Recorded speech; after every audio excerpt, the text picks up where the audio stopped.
বড় ধরনের সাইবার হামলার আশঙ্কায় দেশের ব্যাংক, আর্থিক প্রতিষ্ঠান ও পেমেন্ট সেবাদাতাদের উদ্দেশ্যে সতর্কতা জারি করেছে বাংলাদেশ ব্যাংক। বুধবার বাংলাদেশ ব্যাংকের information and communications technology ICT বিভাগ থেকে এক চিঠিতে এই সতর্কতা জানানো হয়।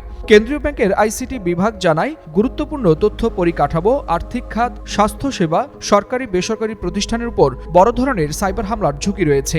এই প্রেক্ষাপটে 14 দফা সতর্কতামূলক ব্যবস্থা গ্রহণের নির্দেশ দেওয়া হয়েছে, যার মধ্যে রয়েছে সার্ভার ও system update, encryption, multifactor authentication, backup রক্ষণ, লগ মনিটরিং ও ইনসিডেন্টস রেসপন্স টিম গঠন।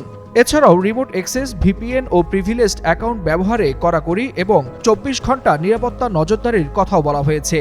চিঠিতে হুঁশিয়ারি দেয়া হয়, এখনই ব্যবস্থা না নিলে সাইবার হামলা দেশের আর্থিক ব্যবস্থাপনায় বড় ধরনের বিঘ্ন ঘটাতে পারে। তাই দেরি না করে দ্রুত নিরাপত্তা জোরদার করতে বলা হয়েছে সংশ্লিষ্ট সকল আর্থিক প্রতিষ্ঠানকে।